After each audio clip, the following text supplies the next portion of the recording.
Hey, seventh graders. I hope your week is going well. My week is going well. The kids put up a tent in our backyard and slept in it the other night, so they were having a good old time.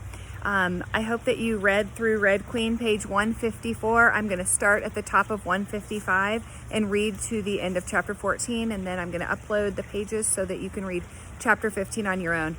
I also included a summary from the chapters that you read from last week on this week's assignments. So here it goes.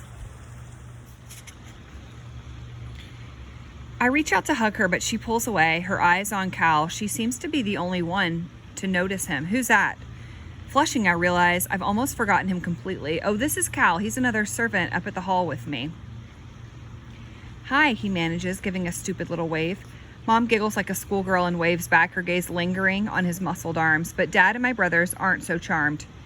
You're not from these parts, Dad growls, staring at Cal like he's some kind of bug. I can smell it on you. That's just the hall, Dad, I protest, but Cal cuts me off.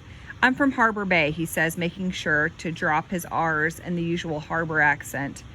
I started serving at Ocean Hill, the royal residence out there, and now I travel with the pack when they move. He glances at me sideways, a knowing look in his eye. A lot of the servants do that.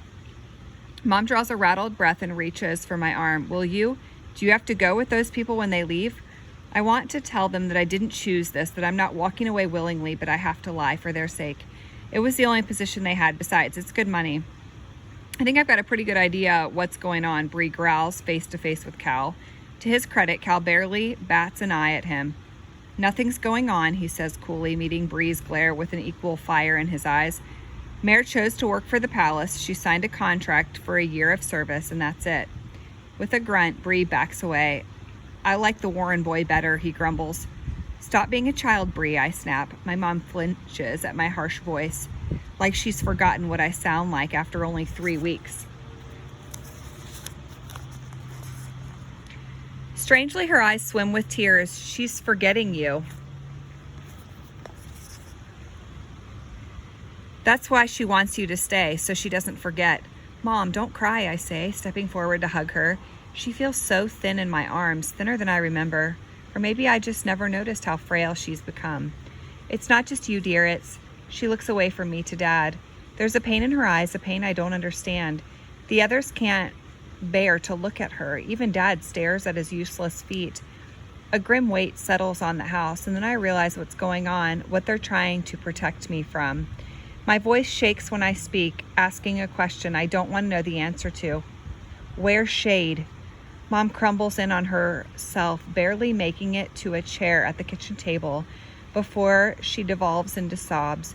Bree and Trammy can't bear to watch, both turning away. Gisa doesn't move, staring at the floor like she wants to drown in it.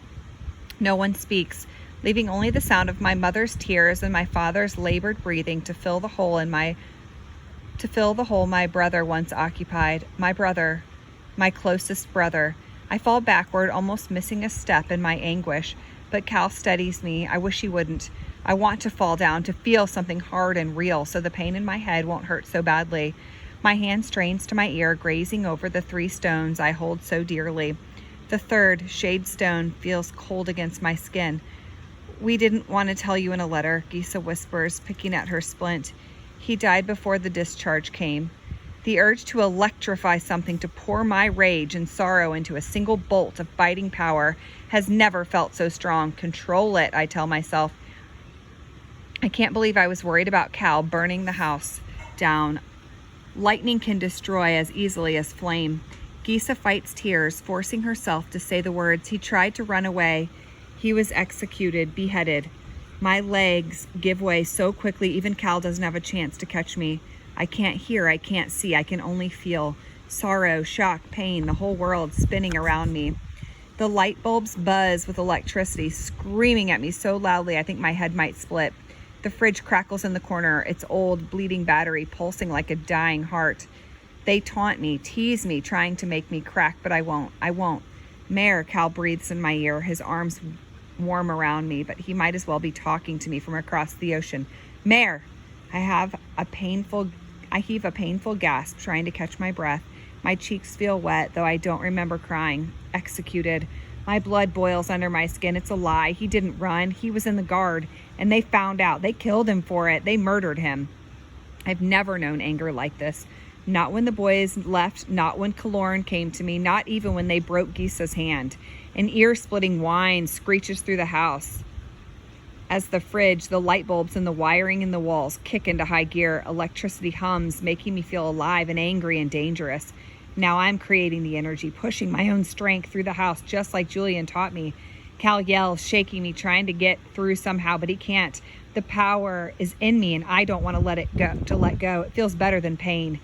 Glass rains down on us, and the light bulbs explode, popping like corn in a skillet. Pop, pop, pop. It almost drowns out Mom's scream. Someone pulls me to my feet with rough strength. Their hands go to my face, holding me still as they speak, not to comfort me, not to emphasize, but to snap me out of it.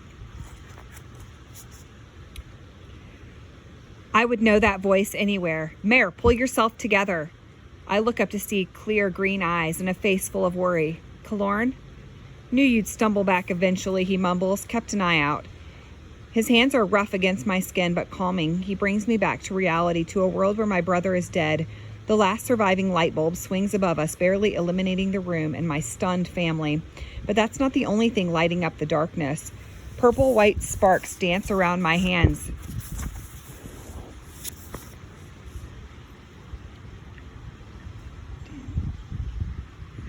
Growing weaker in the moment, but plain as day, my lightning. I won't be able to lie my way out of this one. Kaloran pulls me to a chair, his face a storm cloud of confusion.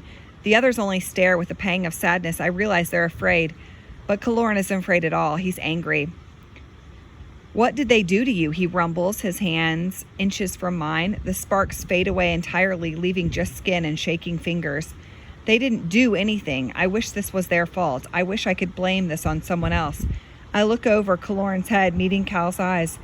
Something releases in him, and he nods, communicating without words. I don't have to lie about this. This is what I am. Kaloran's frown deepens. Are you one of them? I've never heard so much anger, so much disgust, forced into a single sentence. It makes me feel like dying. Are you? Mom recovers first, and without a glimmer of fear, takes my hand. Mare is my daughter, Kaloran, she says, fixing him with a frightening stare I didn't know she could muster. We all know that. My family murmurs in agreement, rallying to my side, but Kaloran remains unconvinced. He stares at me like I'm a stranger, like we haven't known each other all our lives. Give me a knife and I'll settle this right now, I say, glaring back at him. I'll show you what color I bleed. This calms him a bit, and he pulls back. I don't understand. That makes two of us. I think I'm with Kaloran on this one. We know who you are, Mare, but... Bree stumbles, searching for the right thing to say. He's never been one for words. How? I barely know what to say, but I do my best to explain. Again, I'm painfully aware of Cal's presence, always listening, so I leave out the guard and Julian's findings to lay out the last 3 weeks as plainly as possible. Pretending to be a Silver, being betrothed to a prince, learning to control myself. It sounds preposterous, but they listen intently. We don't know how or why, just that it is, I finish, holding out my other hand. I don't miss Trammy flinch away. We might never know what this means. Mom's hands tighten on mine in a display of support. The small comfort does wonders for me. I'm still angry, still devastatingly sad, but the need to destroy something fades. I'm gaining back some semblance of control, enough to keep myself in check. I think it's a miracle, she murmurs, forcing a smile for my sake. We've always wanted better for you, and now we're getting it. Bree and Trammy are safe. Gisa won't have to worry. We can live happy. And you? Her watery eyes meet mine. You, my dear, will be someone special. What more can a mother ask? I wish her words were true, but I nod anyway, smiling for my mother and my family. I'm getting better at lying. They seem to believe me, but not Kaloran. He still seethes, trying to hold back another outburst. What's he like, the prince? Mom prods. Maven. Dangerous ground. I can feel Cal listening, waiting to hear what I have to say about his younger brother. What can I say? That he's kind? That I'm beginning to like him? That I still don't know if I can trust him? Or worse, that I can never trust anyone? He's not what I expected. Gisa notes my discomfort and turns toward Cal. So who's this, your bodyguard? She says, changing the subject with the slightest wink. I am, Cal says, answering for me. He knows I don't want to lie to my family, not more than I have to, and I'm sorry, but we have to be going soon. His words are like a twisting knife, but I must obey them. Yes. My mom stands with me, holding onto my hand so tightly I'm afraid it might break. We won't say anything, of course. Not a word, Dad agrees. My siblings nod as well, swearing to be silent. But Kaloran's face falls into a dark scowl. For some reason, he's become so angry, and I can't... Sorry, guys. And I can't for the life of me say why, but I'm angry too. Shade's death still weighs on me like a terrible stone. Kaloran? Yeah, I won't talk, he spits. Before I can stop him, he gets up from his chair and sweeps out in a whirlwind that spins the air. The door slams behind him, shaking the walls. I'm used to Kaloran's emotions, his rare moments of despair, but this rage is something new from him. I don't know how to deal with it. My sister's touch brings me back, reminding me that this is a goodbye. This is a gift, she whispers in my ear. Don't waste it. You'll come back, won't you? Bree says, and Gisa pulls away. For the first time since he left for war, I see fear in his eyes. You're a princess now. You get to make the rules. I wish. Cal and I exchange glances. I can tell by the tight set of his mouth and the darkness in his eyes what my answer should be. I'll try, I whisper, my voice breaking. One more lie can't hurt. When we reach the edge of the stilts, Gisa's goodbye still haunts me. There was no blame in her eyes, even though I've taken everything from her. Her last words echo on the wind, drowning out everything else. Don't waste it. I'm sorry about your brother, Cal blurts out. I didn't know he was already dead. Executed for desertion. Another lie. The rage rises again, and I don't even want to control it. But what can I do about it? What can I do to avenge my brother or even try to save the others? Don't waste it. I need to make one more stop. Before Cal can protest, I put on my best smile. It won't take long at all, I promise. To my surprise, he nods slowly in the dark. A job at the hall. That's very prestigious, Will chortles as I take a seat inside his wagon. The old blue candle still burns, casting shifting light around us.